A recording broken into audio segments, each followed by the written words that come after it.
కళ్ళు రెండు రక్షింపబడాలంటే కళ్ళకి ప్రమాదం జరగకూడదనుకుంటే ప్రతిరోజు ఏమో ఏ రోజున ఏ ప్రమాదం వస్తుందో ఎవరికి తెలుసు. పుష్పశరా అన్న పేరు ఒక్కసారి పలికితే రెండు కళ్ళు రక్షింపబడతాయి. పాయాన్నాసాం బాలా, ముక్కు రక్షింపబడుతుంది బాలా అన్న మాట అంటే. శుభగా దంతాశ్చ, శుభగా అన్న మాట అంటే దంతములు రక్షింపబడతాయి.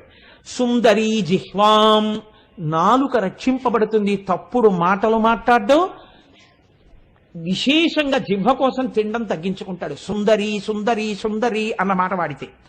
అధరోష్టం ఆదిశక్తి, కింది పెదవిని ఆదిశక్తి ఆవహించి ఉంటుంది.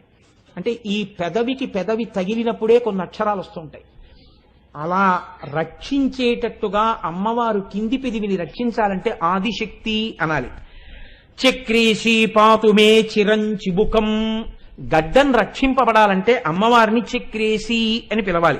కళ్ళు రెండు రక్షింపబడాలంటే కళ్ళకి ప్రమాదం జరగకూడదనుకుంటే